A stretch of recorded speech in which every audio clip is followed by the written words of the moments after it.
Bonjour à tous, je vais vous présenter la partie 4 du cours sur les dérivations pour les premières techno et on va aborder l'utilisation de la dérivée, mais cette fois-ci pour les fonctions du troisième degré. Donc on va faire un tableau de variation avec les fonctions du troisième degré. Pour ce faire, on va tout simplement étudier un exemple. Donc je vous propose d'étudier la fonction f de x qui est égale à 2x cube moins 3x carré moins 36x plus 6. Et on va l'étudier ici sur l'intervalle moins 5, 5. Donc dans un premier temps, l'exercice nous demande de calculer la dérivée de la fonction f, puis de montrer que la fonction dérivée est égale à f' de x à 6 facteur de x plus 2 facteur de x moins 3, puis ensuite d'étudier les variations pour en déduire le minimum et le maximum. Donc on va passer à la première question et on va dériver cette fonction. Donc la fonction f' de x va être égale à 2 fois la dérivée de x cube qui est égale à 3x au carré, moins 3 fois la dérivée de x au carré qui est égale à 2x, et moins 36x sa dérivée, c'est-à-dire moins 36. La dérivée de plus 6 est égale à 0. Maintenant, on va faire les multiplications qui viennent d'arriver, ce qui nous donne une fonction dérivée f' de x qui est égale à 6x au carré, moins 6x, moins 36. On va pouvoir maintenant passer à la deuxième question où on nous demandait de montrer que le f' de x qu'on avait trouvé là pouvait se mettre sous cette forme-là, sa forme factorisée, ce qui nous permettra ensuite de pouvoir étudier son signe plus simplement. Pour ce faire, le plus simple, c'est de partir de cette forme-là, la forme factorisée, et puis tout simplement de la développer en faisant bien attention aux règles de distributivité. Donc on va développer cette partie-là. On va développer déjà les deux parenthèses. Donc du coup, premier calcul, ça va me donner x fois x, plus x fois moins 3, plus 2 fois x, plus 2 fois moins 3. Je vais effectuer maintenant les calculs qu'il y a dans ma parenthèse, ce qui va me donner du x au carré pour le premier terme, moins 3x pour le second terme, plus 2x pour le terme suivant, et enfin pour le dernier terme, moins 6. Maintenant, il ne me reste plus qu'à distribuer mon 6 à tous les termes de ma parenthèse, mais avant de faire ça, je vais faire ce petit calcul-là, ça me permettra de gagner un petit peu de temps un petit peu plus tard. Donc si j'effectue moins 3x plus 2x, j'obtiens moins x. Passons maintenant à la distributivité de 6 sur nos trois termes. Ça va me donner 6x au carré, moins 6x, moins 6 fois 6, et au final, j'obtiens du coup 6x au carré moins 6x moins 36, qui est bien ce qu'on me demandait de montrer. Donc cette forme factorisée là est bien égale à cette forme développée ici qui était égale à f' de x. Donc du coup, j'ai bien réussi à factoriser f' de x, et maintenant que j'ai cette forme factorisée, je pourrai étudier son signe un petit peu plus simplement.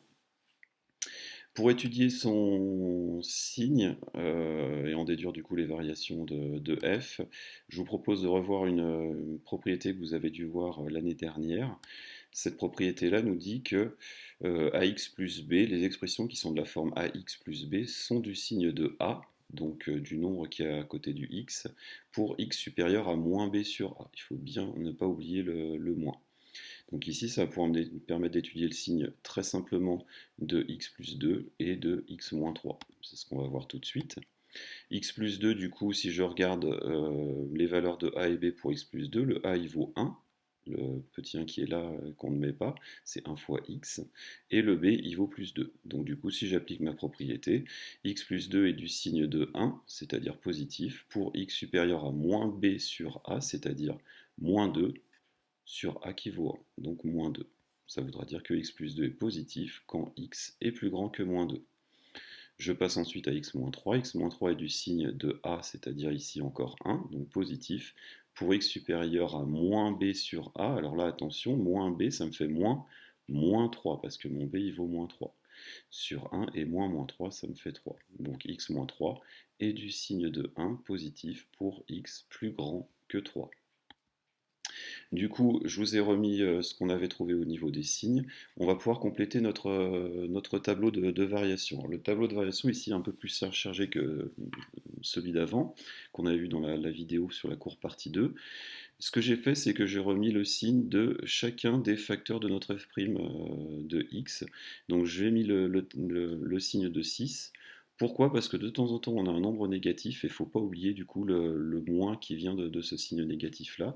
Ensuite, j'ai mis le signe de x plus 2, le signe de x moins 3. On va en déduire ensuite le signe de f' de x avec tout simplement une règle des signes sur ces trois termes et on en déduira plus facilement les variations de f. Donc pour le signe de 6, bon bah c'est facile, je mets que des plus là-dedans, vous pouvez en mettre 3, vous pouvez en mettre un seul, c'est pas grave. Et voilà. Vous remarquerez que j'ai aussi placé moins 2 et 3, c'est-à-dire les deux points caractéristiques, les deux nombres caractéristiques qui avaient des changements de signe pour ma dérivée. Et j'ai mis des petits tirets pour bien mettre mes cases. Pour le moins 2, il touchait le x plus 2. Le 3, il touchait le x moins 3. Et après, ces deux nombres-là vont toucher à la fois ma dérivée, donc f', et à la fois les variations de fonction. Je passe maintenant au signe de x plus 2. On avait dit que x plus 2 était positif quand x était plus grand que moins 2. Donc du coup, je mets un plus pour la case supérieure à moins 2, un moins dans la case inférieure à moins 2, et je place un 0 en moins 2.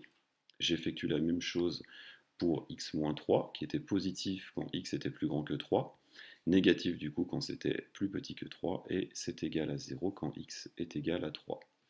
Du coup, maintenant, je vais pouvoir en déduire le signe de f' de x en appliquant la règle des signes à chaque fois sur les trois colonnes. Donc pour le signe qu'il y a là, je vais étudier le signe de ces trois lignes-là. Pour le signe qu'il y a ici, je vais étudier les signes qu'il y a ici. Et pour le signe qu'il y aura là, je vais étudier la règle des signes dans ce cas-là. Donc pour cette case-là, je me retrouve au début avec moins et moins qui font plus. Je vous rappelle la règle des signes. Si c'est le même signe qui est multiplié, on obtient un signe positif. Donc plus fois plus, c'est égal à plus. Moins fois moins, c'est égal à moins. Et si c'est des signes différents, on obtient forcément un moins. Donc moins et moins, ça me donne plus.